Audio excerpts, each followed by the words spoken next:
Tonight on News 5 Live, a San Pedro shooting victim airlifted to Belize. Patrick Faber says he will work to be reinstated as leader of the opposition. And the Belize Medical and Dental Association issues a warning to people posing as doctors. These stories and more coming up next on News 5 Live. It's a fact that with Smart, you get truly unlimited everything. Only with Smart, you get unlimited data anytime, while with the other guy, it's only double data on weekends. With unlimited data every day with Smart, there's no need to wait. So, it's a fact that our unlimited plans beat the competition. Stop being measured and told when to use your data and get unlimited talk, text, and data. Experience the true unlimited plans with Smart. That's a fact. Make the switch and live smart. Infinite Health presents Common Sense Herbs, everything your body needs, and are all natural, dairy-free, non-GMO, cruelty-free, gluten-free, and are FDA monitored. Everything your body needs. Distributor in Belize, Infinite Health, Birdseye, Belize City. Telephone number 613-1914. That's 613-1940. For the best built tools with the best performance and service, Hilti is the brand you can trust. Our warranty program is second to none. Hilti will repair or replace any tool that breaks as a result of materials or manufacturing defects for 20 years. Get 2 years of no-cost wear and tear coverage, including parts. Hilti, the best tools with the best coverage. Available at Benny's Quality and Savings. It's time to put your TVs on lockdown. COVID won't stop us this time. After a year of waiting, Summerfest is back, pandemic style. If you're under the age of 18 and you think you have the talent, we are looking for you. Submit videos to us on Facebook, Instagram, and email. Or join us here at Channel 5 on Coney Drive to audition from July 26th to 30th from 10 a.m. to midday. Be a part of Summerfest 2021 and show Belize your talent.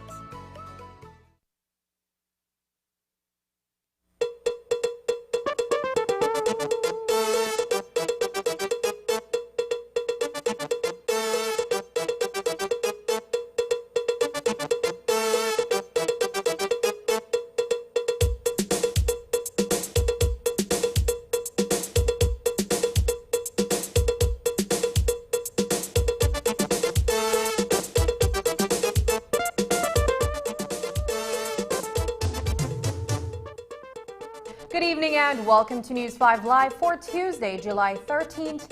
I am Sabrina Daly. A flurry of disinformation about the coronavirus and the COVID-19 vaccines has prompted the Belize Medical and Dental Association to make a rare public denunciation of those perpetrating the false claims. Not only did the association president counter the fiction with facts, she also reminded those individuals purporting to be doctors in order to give credence to a particular movement or ideology that they could face jail time under the Belize Medical Act. News 5's Paul Lopez spoke with Dr. Ulbeen Wright this evening. First, I was appalled. I could not believe that there are persons out here in Belize in this time and age with information available to them with these theories that are not scientifically based. And so at first I was ignoring it, and I was even advised by some of my executives that it doesn't make sense to debate with these people because they're on a different ball field. We would be talking science and they would be talking beliefs. It was called to my attention again today because they're expanding their groups, people are listening to them. And this poses a threat to our medical system. Our doctors and nurses that are at the front line would have to deal with the repercussions of these movements. The Belize Rights and Justice Movement claims they have 4 doctors in their group as their advisors. Dr. Wright says in reality only one of them is an actual medical practitioner in Belize. The others could face fines or even jail time under the Medical Act. I believe it was Dr. Jose Espat, Dr. Pelayo, Dr. Dean Flowers, and Dr. Gerald Zuniga. Of these 4 names, I confirmed this morning that only Dr. Gerald Zuniga is registered to practice in Belize. The only law I know is the Medical Act. And it clearly states that in the Medical Act, Part 6, Section 2 says that a person who is not qualified, registered, or licensed to practice medicine in Belize and assumes or uses any name, title, or description implying that he is entitled to be registered and recognized as a person authorized to practice medicine, or they engage in any practice of medicine. And earlier in the Act, they described the practice of medicine as implying that you're a doctor or giving medical advice and opinions, commits an offense and is liable of a summary of conviction to a fine of $50,000 or imprisonment or both.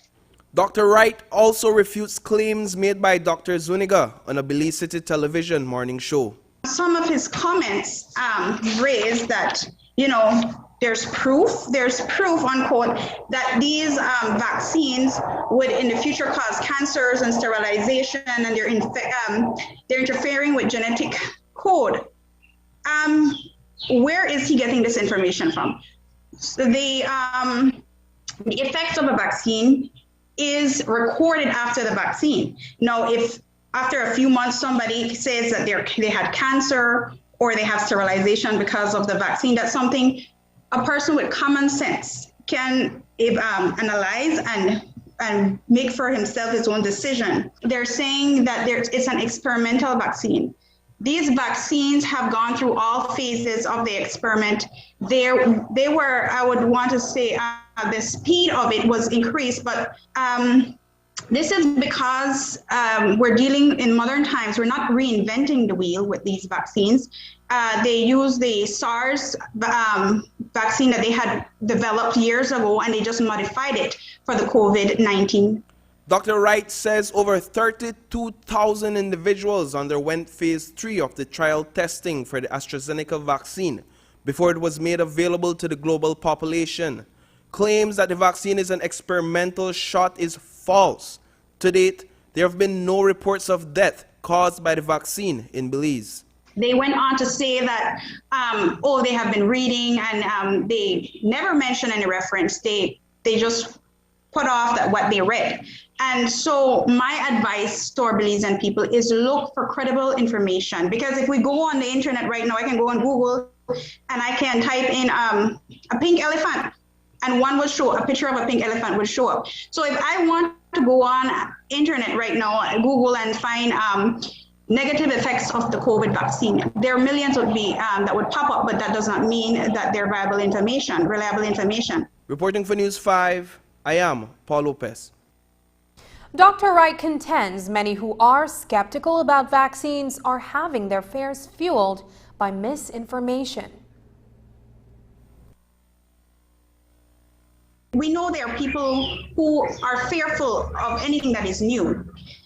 So they might have 500 persons who are skeptical about the vaccine from before and being fed misinformation that is just fueling their fear, and this can be detrimental to us.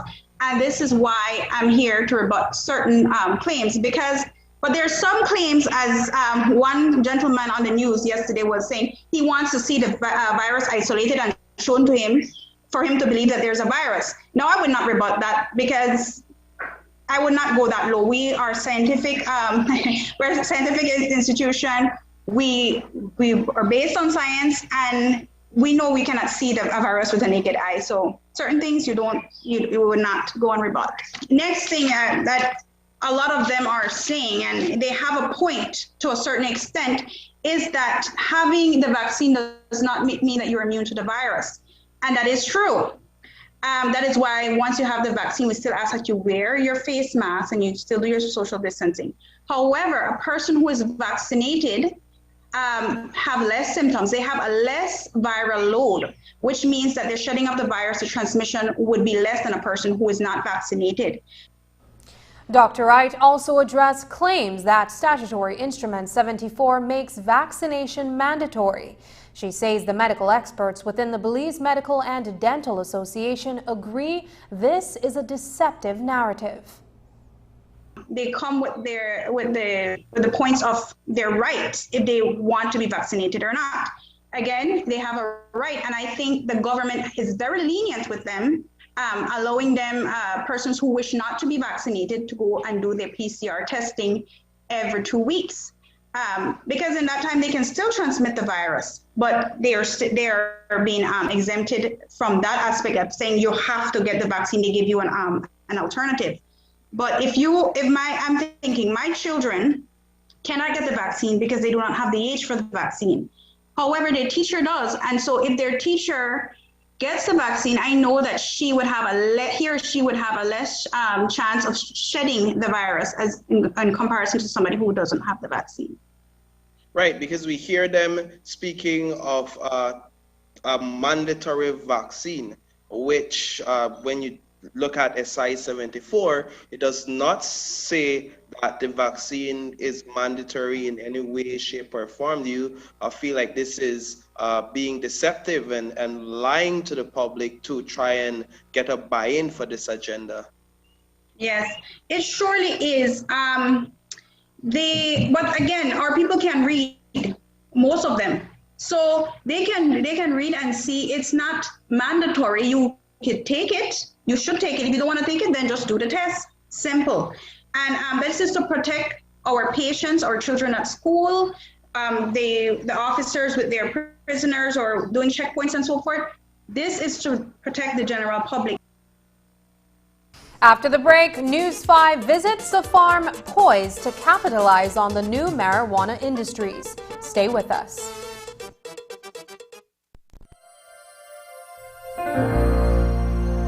Hello, friends. This is Dr. Bob Roberts with another 60-second sermon from God's Word. The Bible says, "The righteous shall flourish like the palm tree. He shall grow like a cedar in Lebanon. Those that be planted in the house of the Lord shall flourish in the courts of our God. They shall still bring forth fruit in old age. They shall be fat and flourishing." This is one of my greatest promises in the Bible. People ask me all the time, "Are you retired? When are you going to quit?" Well, my answer is no, I'm not retired, and no, I have no intention of quitting. God has promised that I am going to bring forth fruit in my old age, and I'm not old yet, I'm just 80. Several years ago, I was getting ready to preach, and Elder Dickie Sutter of Open Door Believers Church said, "Dr. Bob has not retired, but God has retired Dr. Bob." That means I can go for another 40,000 miles. Where do we get the idea that old people are just to retire? We just need to get rewired and refired. Old people have gone through the fires. They have been tested and tried and proven and need to be faithful in helping those coming behind. Christ's cause is still in need of you. Alexander the Great conquered the world 334 years before Christ, and he conquered it with old men. When he set out from Macedonia, his army only numbered 32,000 foot soldiers, 5,000 horses, and nearly all the officers and men were aged persons. Dear aged Christian, the Master needs you yet. When your work is done, he will call you home. The best is yet to come. Today's 60-second sermon has been presented by Christian Foundations of Faith in cooperation with the Baptist churches in your area. So I'm gonna wonder if by chance I could get your number. Digit. Nice. Of course, you have digital, right? Yeah, of course. The truth is, your credit lasts way longer with Digi. Like if you top off with like $30, that could last you 90 days. With the other guys, that must say 60. Then with the other guys, you have to use all of your good prime credit before you even touch your bonus credit. But with Digi, you could use your bonus credit before you even touch your primary credit. Like, what are the point to have free credit if you can't use it how you want? So, what are your number? Just give me one moment. The truth is, only Digi offers nationwide LTE coverage, fastest mobile data speeds, and the best call quality.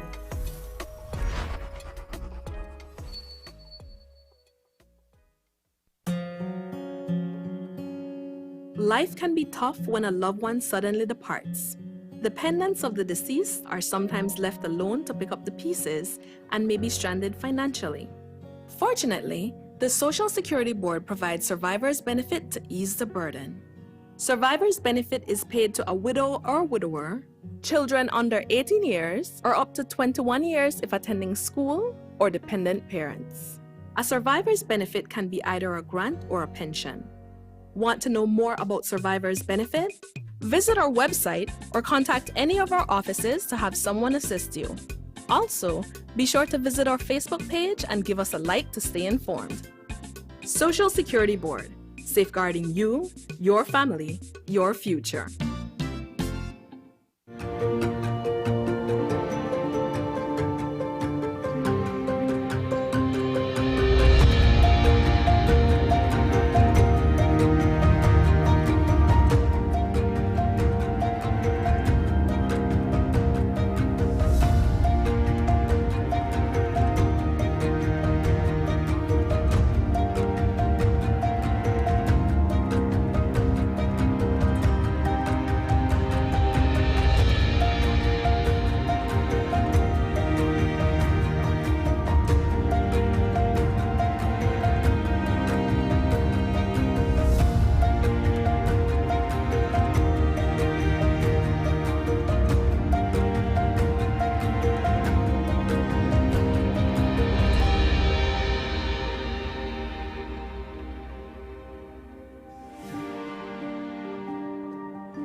time to put your TVs on lockdown. COVID won't stop us this time. After a year of waiting, Summerfest is back, pandemic style. If you're under the age of 18 and you think you have the talent, we are looking for you. Submit videos to us on Facebook, Instagram, and email. Or join us here at Channel 5 on Coney Drive to audition from July 26th to 30th from 10 a.m. to midday. Be a part of Summerfest 2021 and showbiz your talent.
As one of the largest cable and internet providers in Belize, CBC strives to provide our customers with the highest standards of quality, value, and service in all aspects of cable TV and internet.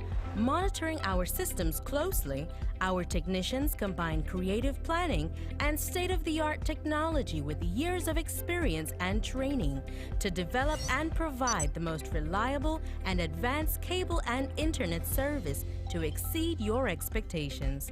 For CBC and our team of talented engineers, technicians, and customer service representatives, delivering less than the very best is never an option.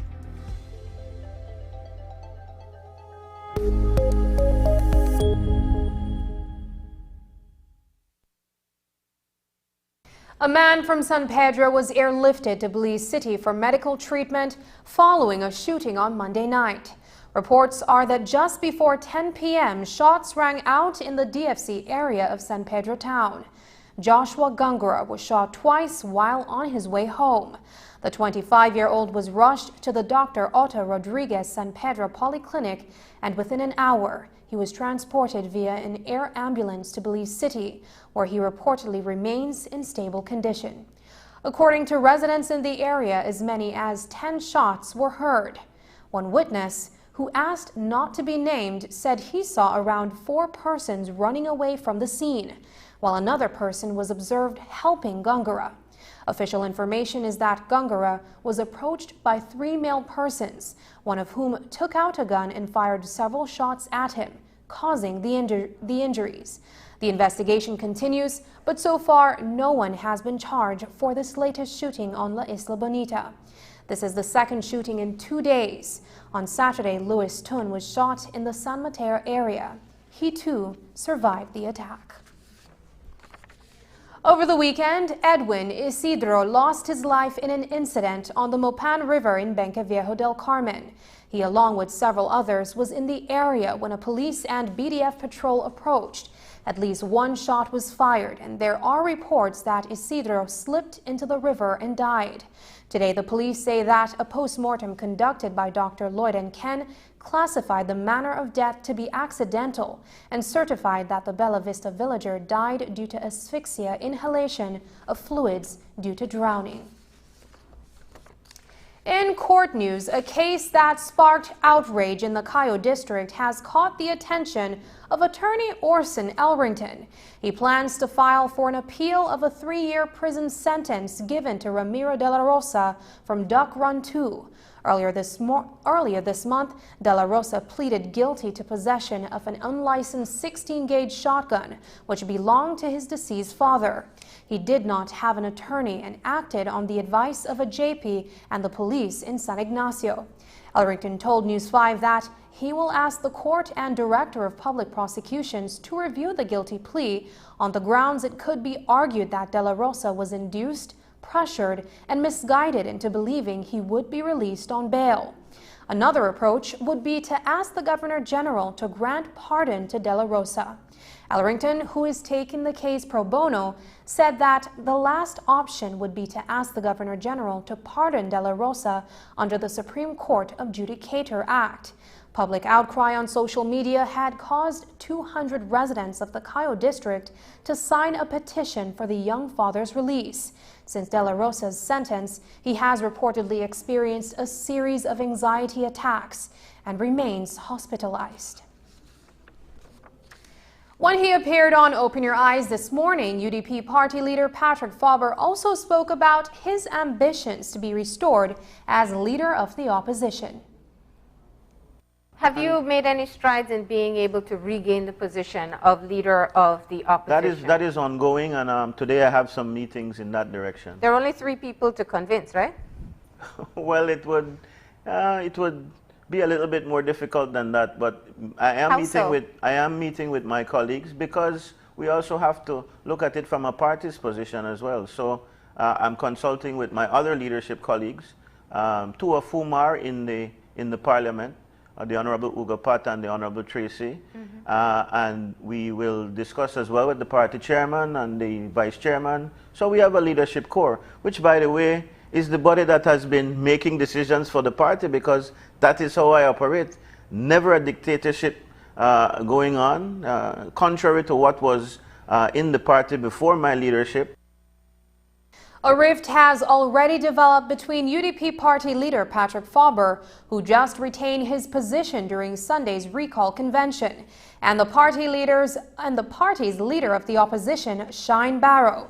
On Monday, a statement was issued by the UDP Parliamentary Caucus, which says the opposition is staunchly against the 11th Amendment. But when Patrick Faber appeared on Channel 5's Open Your Eyes this morning, he said Barrow's personal agenda is causing him to try and force the party to take a stance without consultation. This is something that Shine continues to do. It's an appeal that I'm making again today for them to stop. Shine has a personal position, and of course there is a press on him to be very urgent in this matter. It affects whether he will be able to continue. I'm speaking about the 11th Amendment.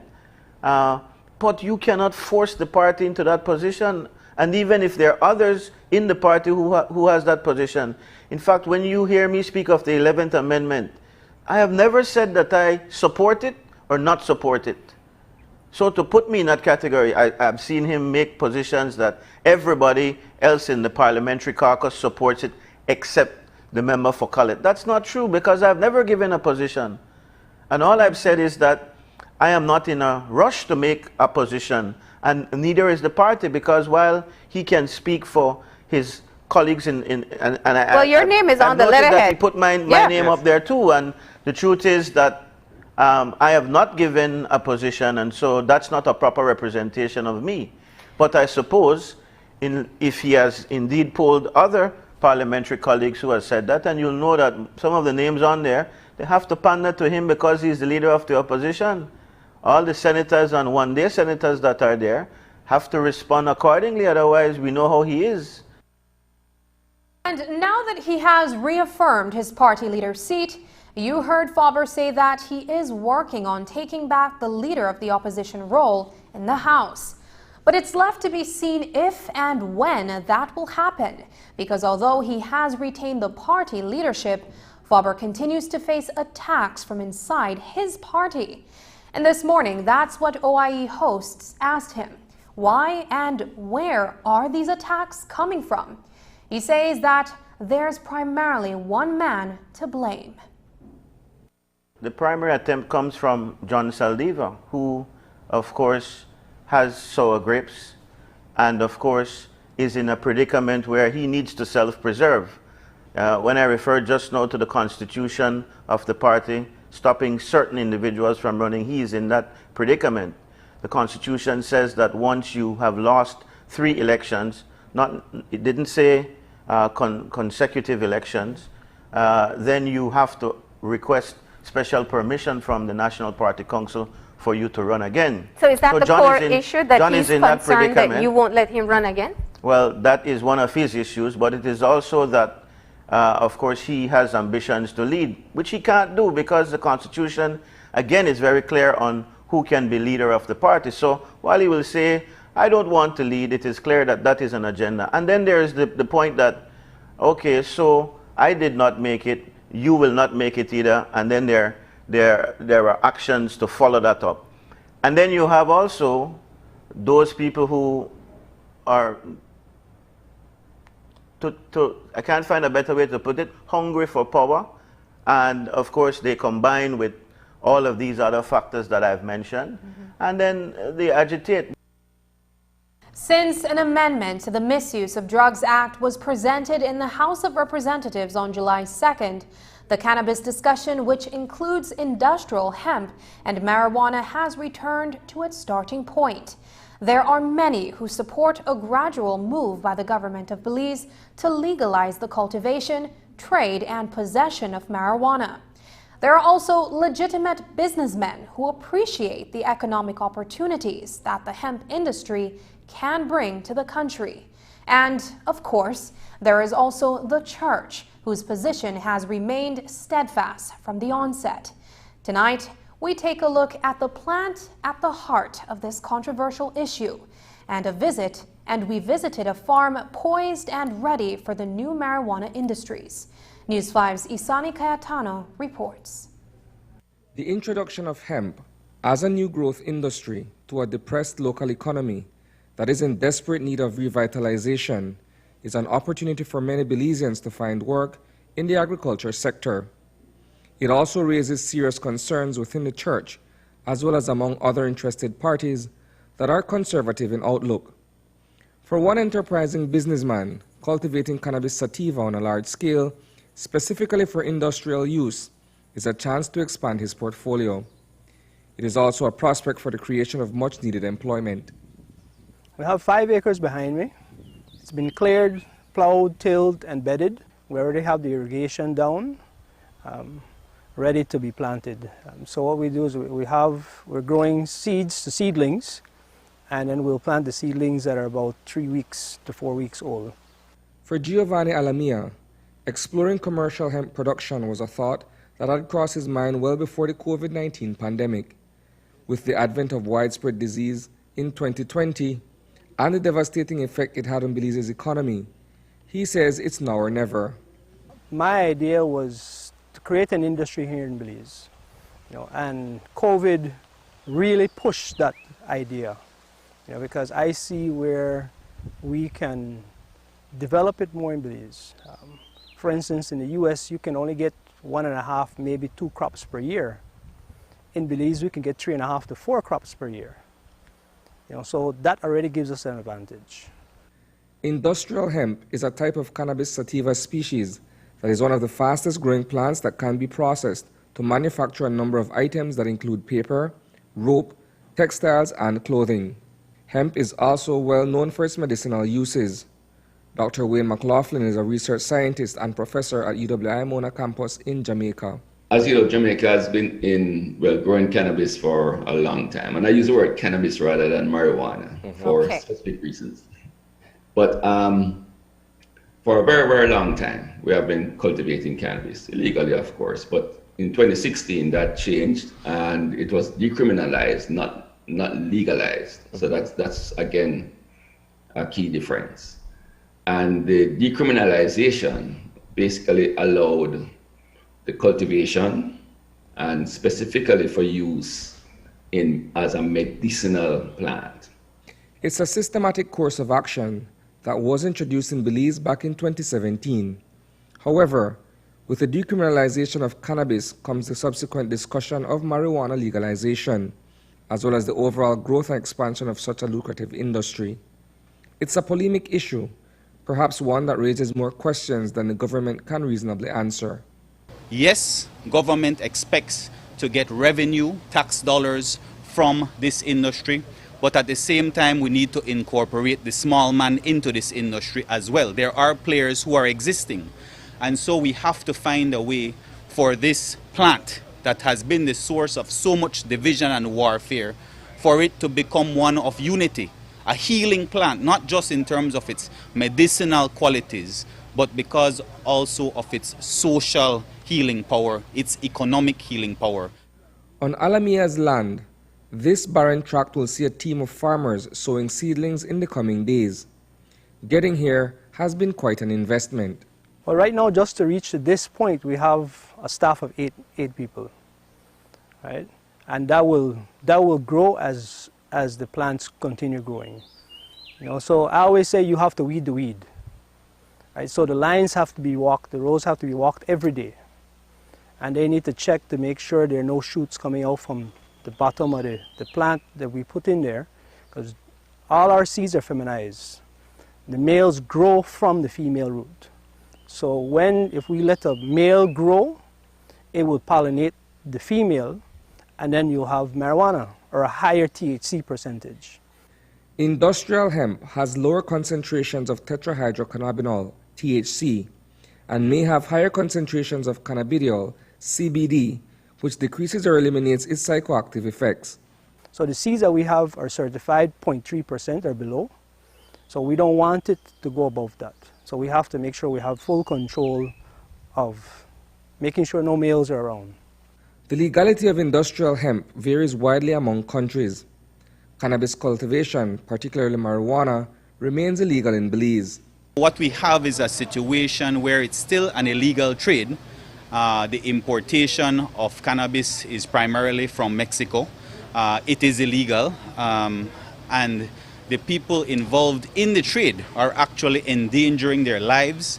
We know that it is the source of so much warfare within the streets of Belize City. I would go as far as to say it is the #1 reason our young people are killing one another. So how would legalizing marijuana make it any better for its many stakeholders? I see it as bringing problems that we don't need, but more on a security level. Our security forces can't handle the issues we have now. You know, so how are they going to be able to handle marijuana on a larger scale being sold commercially? Who will control that? And then how are we going to stop the people that mean to do bad from getting in? You know, it's not like we can say, okay, we're going to send the police and the police will monitor this farm and that farm. We don't have enough police for that. Reporting for News 5, I am Isana Cayetano. After the break, too many foreign onions or too high a price for local. Minister Mai investigates the onion problem. But first, here's a look at the latest COVID-19 figures.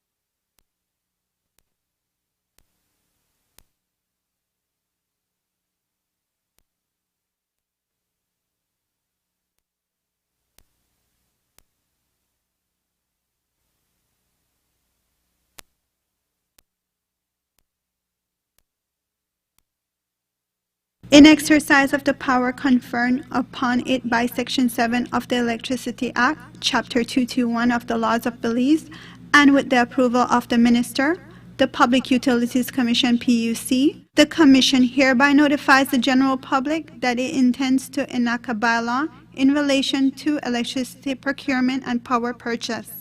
The bylaw shall govern the procurement processes for wholesale, distributed energy resources and short-term power purchases by addressing the roles of the Commission and the utilities. The bylaw seeks to secure public welfare, national security, and services at the best value for money. Further clarify the exercise by the Commission of its duties under the Public Utilities Commission Act and Electricity Act. Provide for increased conservation and efficiency of electricity resources by utilities and equitable retail rates for consumers, and detail the RFP and PPA processes. Regulatory tools to achieve the Commission's public interest mandate of setting tariffs for the provision of electricity service to the public. Members of the public are invited to give their comments by email info@puc.bz or post by 17 July 2021. The draft bylaw may be viewed in its entirety at the offices of the Commission at 41 Gabriel Lane, Belize City, or on the PUC website at www.puc.bz.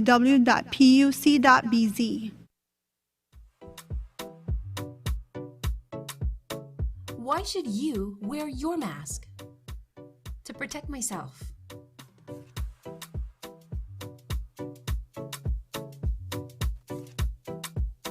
My friends.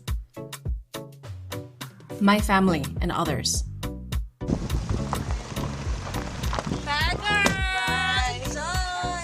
I wear my mask because I love my grandparents. With so many reasons to wear a mask, we continue to advise persons to wear a face mask properly, covering both nose and mouth. Together, we can keep Belize COVID-19 safe.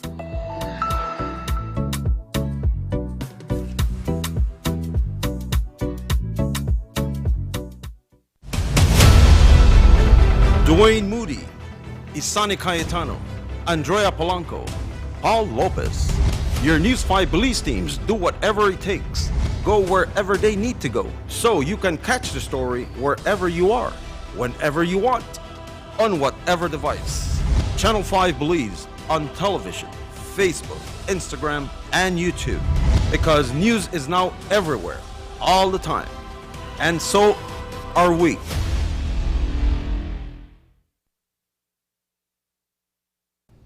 Last Friday, we told you about the struggles of the onion farmers in Bomba. They reported having roughly 140,000 pounds of onions that must be sold within 3 weeks. They claim they are struggling to sell their produce because contraband onions are flooding the market. Well, that news report reached the ears of the Minister of Agriculture, who personally went to Bomba to meet with the Oriano family on Saturday morning. Minister Jose Abelardo Mai also went to the Michael Finnegan market on Monday morning to see what was happening on the ground. Rather than contraband, he found high prices might be the culprit. We have been trying to maintain a control on the illegal importation of onions and other goods. So I didn't see it as a major problem, to be honest. They said to me that they were not selling onions quickly enough because there seems to be contraband onions on the market. Well, I went to the market on Monday morning early. On Saturday, I visited the farm. I made contacts with BMDC. I made contacts with the importers, the wholesalers, and I went Monday to see what was in the market. But on Saturday night, we elaborated a plan to try to control the importation. This plan was between Customs, Baja, Agriculture, and Police. That was Saturday night after I came from the farm. Monday we went to the market. I personally walked the market, and I didn't see any signs of imported onions, which was good to me. I also met the Orianas there with their vehicles loaded with onions, selling onions at a good price. In speaking to the vendors, they had a little meeting with me, and they said that they don't support buying contraband. But when the price of onions being sold locally goes up, then it provides that incentive for contrabandidos to bring in onions. So they said the problem with the onions from that family, the price is too high. The wholesalers have said the same thing to me. There is no use of having abundant food around and people can't buy it. That is not what the Ministry of Agriculture is about. We have to balance it. The farmers have to make money, and so the consumers have to be able to afford it. So what we are asking is that the farmers sell at an affordable price. You have established your cost of production, and then you put a markup on that, and that will be, it's a just price. Minister Mai says that they have formed a task force to tackle the growing issue of contraband. He also says there will be no importation of onion until the local farmers sell all their produce. When I walked the market on Monday, I met the owners there, I met with the vendors, and we had a meeting at 11 o'clock, at 10 o'clock with customs. We met the customs, Baja, agriculture again, to come up with a task force to see how best we can manage the importation of contraband goods from La Union, from Botes. We understand it's coming from New Land and Little Belize by sea, and Guatemala. We have names of people, we have license plates of people, we know who are doing it, So it's just a matter of time before they get caught, and that is the reason why we try to control the number of people bringing in vegetables. We have a task force, and that task force is coming up with some recommendations right now to see how best we can control the contraband good. But that 132 pounds is not a problem, Andrea. That will be wiped out in 10 days, 7 days. I mean, I think that by Friday there's no onions of those. And there's a little 100 sacks here, 50 sacks here from local production. But we will not open the borders for importation of onions until we are 150% sure that there is no farmer left with product in the field. No, we will not do that. And what about other locally produced commodities? Will prices go up? This is a real concern in the agriculture industry. At the last House meeting, Corozal North Area Rep. Ugo Pat expressed concerns about the cost of fertilizers and what it would mean for the cost of production in the agricultural sector. Today, Agriculture Minister says those concerns are valid. He says that while he hasn't seen the increase at the store where he purchases fertilizers, he has received credible reports from importers that the prices may double, and combined with the increasing cost of freight. Mai says that can mean a cost of production for farmers and ultimately an increase in consumer prices. I visited with the main importer of fertilizer, one of the main importers of fertilizer last week, and a very interesting discussion, and the person was telling me that we source urea from Trinidad and Tobago because it is petroleum-based product, right?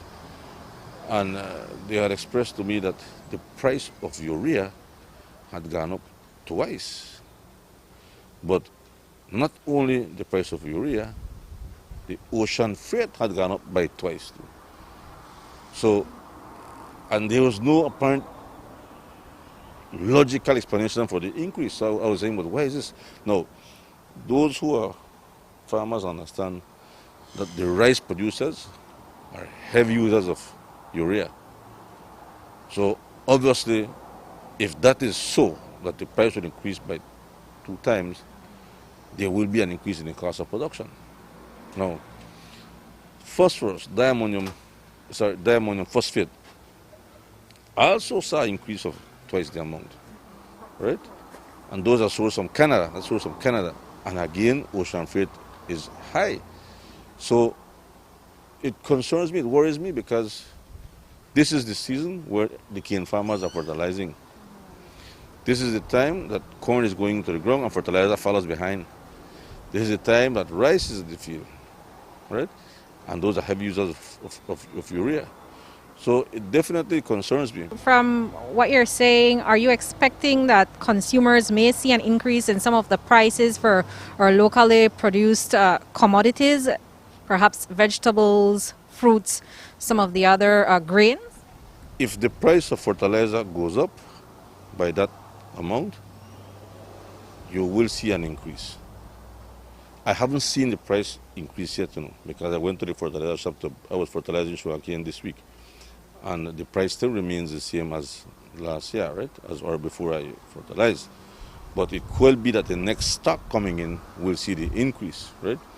As a matter of fact, the the importer was telling me that their concern is also the availability of US dollars on the market, because if one vessel would cost $1 million US, twice the amount is $2 million US. So trying to get that amount of US right now is not an easy thing, right? So I haven't seen the price yet increase, at least in the store I bought in Orange Rock, right? But if the new stock comes in and the price really increases, then you will see that spike, right? So that's a serious reason to be concerned. There is some welcomed news to report for Dangriga, as the Dangriga Town Council, under the leadership of Mayor Robert Mariano, is pushing forward with its street rehabilitation plans for the municipality. Recently, the council signed a contract for the repair of 2 streets, including the one in front of the bus terminal. And now access was provided for over 15 families in the Wagirale area with assistance from the Ministry of Infrastructural Development. News 5 spoke with Mayor Mariano via phone today. Even before I took over as mayor, I was concerned with the condition of the streets in Dangriga. And so since I took over, I have been on a campaign to rehabilitate the different streets in Dangriga town. As a matter of fact, for this weekend, we opened 2 new streets, as you can see. And those streets doesn't have name as yet, of course, but it is located in the Wagirale area. And you will notice that there's a lot of houses in that area, but the people that live in the area didn't have access for their vehicles to reach home, or for vehicles to take anything for them. They'd have to walk through the bush. And so myself and the council sit down and we collaborate with MIDC, the Ministry of Infrastructure and Development, and we work with them, and they partner with us and they assist us with their equipment to get the work done. 2 metal grills were also installed today to cover the drain in front of the Dangriga bus terminal. Public transport commuters and local taxi operators welcome the repairs, as just recently the council signed a contract for the paving of the stretch of road in front of the terminal. Just ahead, a new app for football players and coaches to help showcase Belizean talent. Details when we return. Good morning, sweetie. It's time for school. Are you a teacher or public sector employee who is thinking of owning your new home? Get the keys to your new home with Belize Bank's all-inclusive mortgage, the best financing option in Belize for your new home purchase or construction. Inclusive of all mortgage-related fees, no down payment, affordable terms, amazingly low interest rates. Visit our nearest branch to speak to one of our financial advisors to discuss how you can be one step closer to owning your new home. Some conditions apply.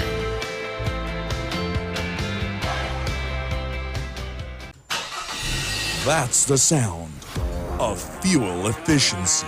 Every day, every time, I choose Una Fuels, powered with Dynamax. Una, a brand committed with the future. Smart continues to expand its internet coverage countrywide to help you live a smarter life. Our villagers are very happy. They are pleased to know that Smart went the extra mile to put a tower in our village so that our villagers can get live stream on their TVs and they can get their kids doing their online classes. I want to say to Smart, thank you for making it possible for us to get internet in Gardenia Village. We really do appreciate it. Smart continues to take the internet and mobile services to communities across Belize. Now save even more when you bundle your Smart broadband with Smart mobile services. Smart, bringing people together. Introducing Edam A cheese, the A+ Dutch cheese to hit the Belizean market. As the name says, it is of A-class quality, the best Dutch cheese in Belize. Edam A cheese is creamier, less salty, and simply more delicious. Don't be left out. Get your A cheese at a supermarket near you. A cheese, exclusively distributed by Unitex Company Limited. Call us at 610-3626 or 610-8910. Follow us on Facebook at Unitex Belize.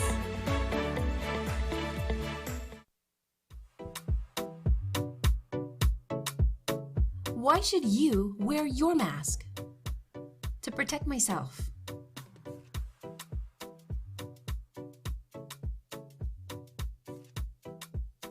My friends.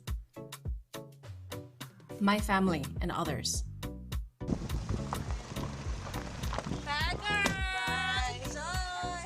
I wear my mask because I love my grandparents. With so many reasons to wear a mask, we continue to advise persons to wear a face mask properly, covering both nose and mouth. Together, we can keep Belize COVID-19 safe.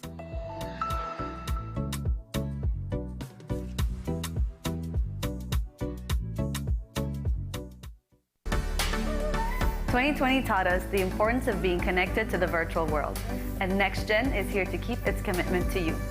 Even if you're physically apart, NextGen keeps you digitally connected. Okay everyone, thank you for following me today. NextGen provides more than just an internet plan. They provide service plans that support all your online needs. Sign up today and get your NextGen's ultra high-speed internet service. NextGen, powered by Central TV and Internet.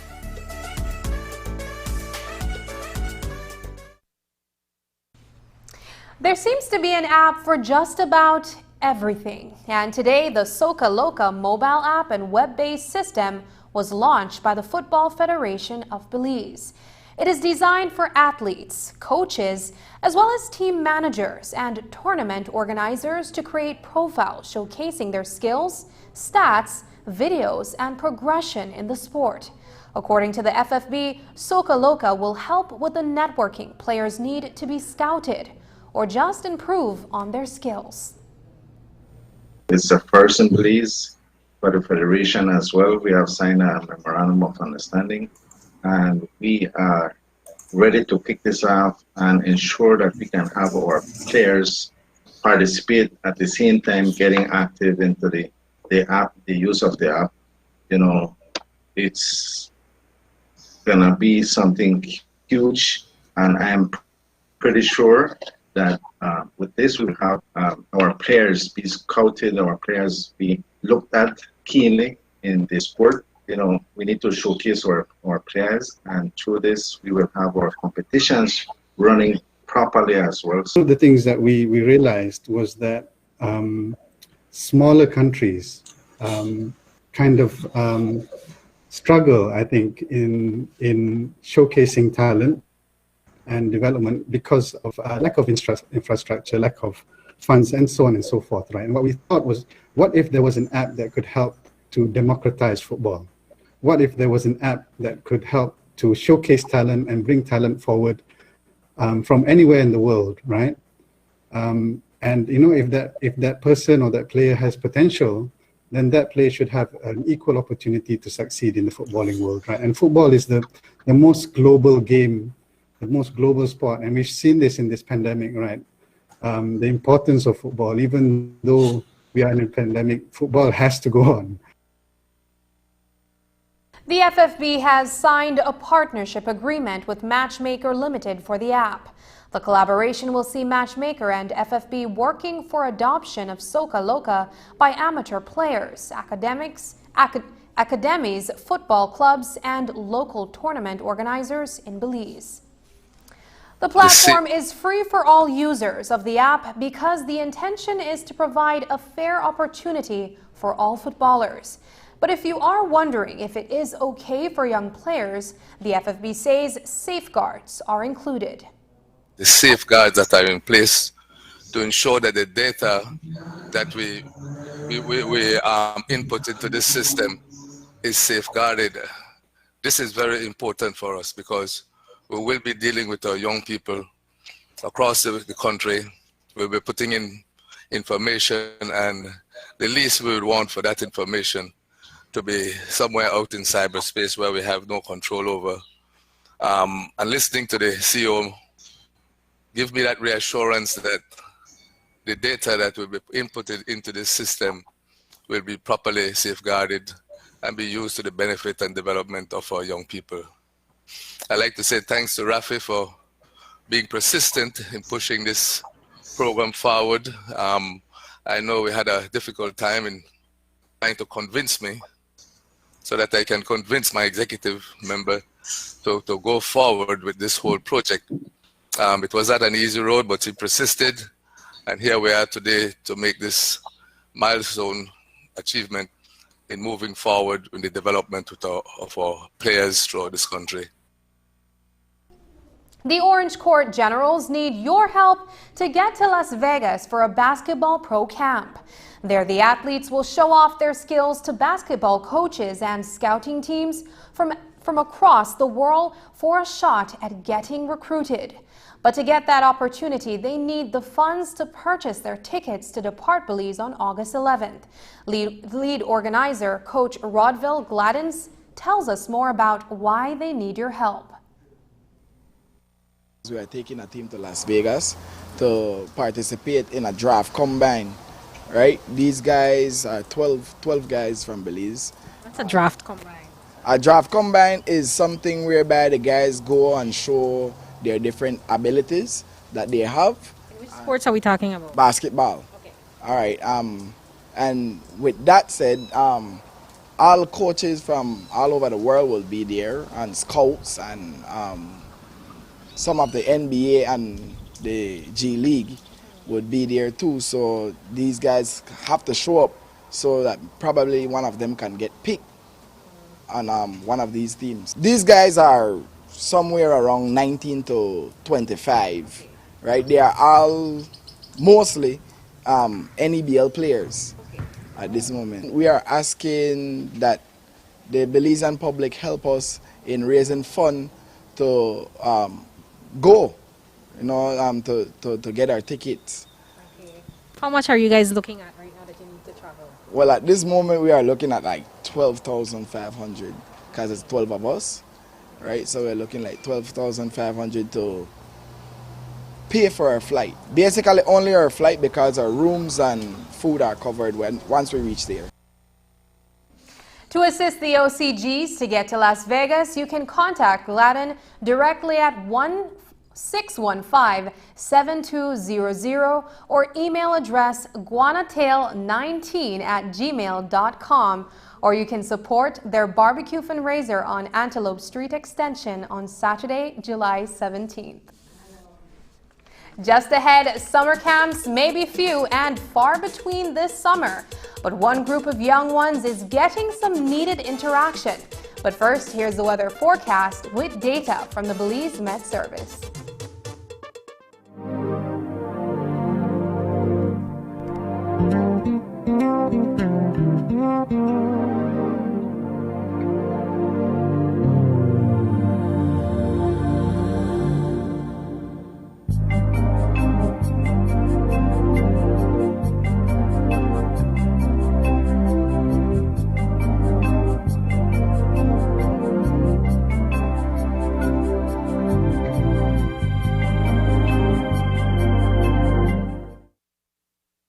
I was 17 and in love, and I thought he loved me too. But now I know that a loving partner should not take away your choice of clothes you wear or the music you listen to. He should not take away your purse, car keys, or your phone so that when your family calls, you cannot answer. If your partner is controlling you, it is domestic violence. Call 0800-A-WAY-OUT or our cell phone number, 672-9628. This message is brought to you by the National Women's Commission in collaboration with Miss Universe Belize with funding from the Engender and Spotlight Project.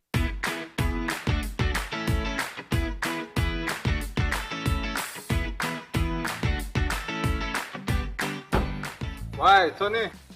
Boy, kid, what you going on, man? But actually, because see, we can't even buy a stack of them plastic plates and cups for my grocery shop because I run low. Boy, I stopped importing that thing since April 15th, you know. And I just ran out to the last batch, must be about like 3 weeks back, you know. Man, do I usually have anything? What is going on? Check this, right? That's the new law, we ban all single-use plastics. So that's the cups, plates, forks, spoons, and knives, all of that. Since April 15th, can't import none of them. Starting January 15, 2021, you can't manufacture there. April 15, 2021, you can't sell there. And after July 14, 2021, if you get catch with any other thing, you will get fined. Me never know this. I guess I have to make some changes then. I have to make the customers know that anything not available. Anyways, bro. Thanks, man. No problem, man. Take care.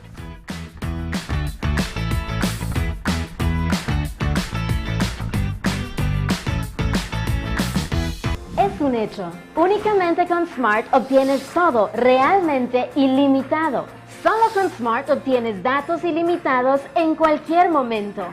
Mientras que con el otro proveedor solo son datos dobles los fines de semana. Con datos ilimitados todos los días no hay necesidad de esperar, así que es un hecho que nuestros planes ilimitados superan a la competencia. Por lo tanto, no permita que le digan cómo y cuándo usar sus datos. Y obtenga llamadas, mensajes de texto y datos ilimitados. Vive la verdadera experiencia de planes ilimitados con Smart. Es un hecho. Haga el cambio y viva Smart. We don't hear much about children's summer camps these days due to the COVID-19 pandemic. But over at the Hub Resource Center on Independence Boulevard in Belize City, the staff is engaging that community's children in meaningful programs. Rising Star Summer Blast Camp is in its first of 3 weeks. News 5's Paul Lopez stopped by to see what the children were up to on their second day. This program specifically is our flagship summer program. So we try our best to meet the needs of the kids during the summer with this program. And right now it's in collaboration with the Belize City Council, Belize Family Life Association, and other partner agencies. The purpose of the Rising Star Summer Blast is to engage a minimum of 60 children for 3 weeks. The group is split into 2 groups of 30 children, which is then further split into groups of 15 for COVID-19 regulation purposes. Organizers want to help children in skills building and character development. Traditionally, your normal summer program fills the gap between school closing and school reopening. And so providing some kind of stimulus for the kids during the summer, other than sitting and watching TV or entertaining themselves, we all know that kids like and need structure. So the program provides some level of structure, some level of learning, but in a more creative ease of flow. So then the child can then interpret the information we're giving them at their own pace over the 3 weeks. Today, several children were doing math lessons, working at their own pace to improve their skills in that area.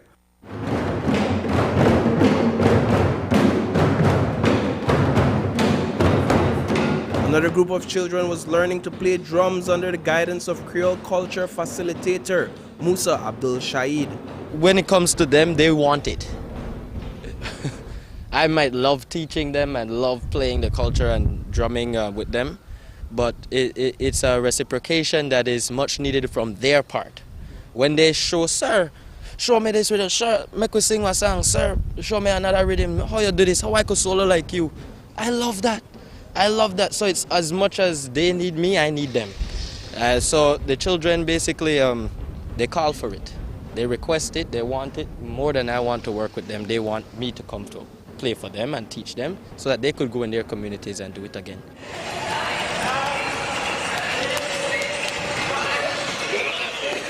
From math classes and drumming to the gymnasium for some warm-ups and volleyball skills training, this program offers these children a chance to break a sweat on the court before they are sent off with a freshly cooked meal.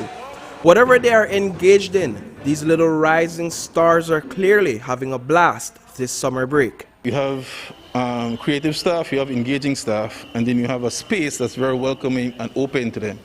And so for the most part, you'll find kids want to be kids and open up, especially if they are getting very comfortable with the staff, they understand the role and they understand the level of systems we have in place.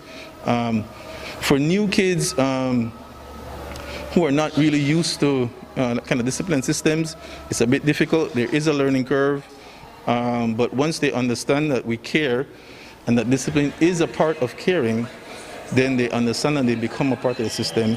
And for the most part, yeah, they love it.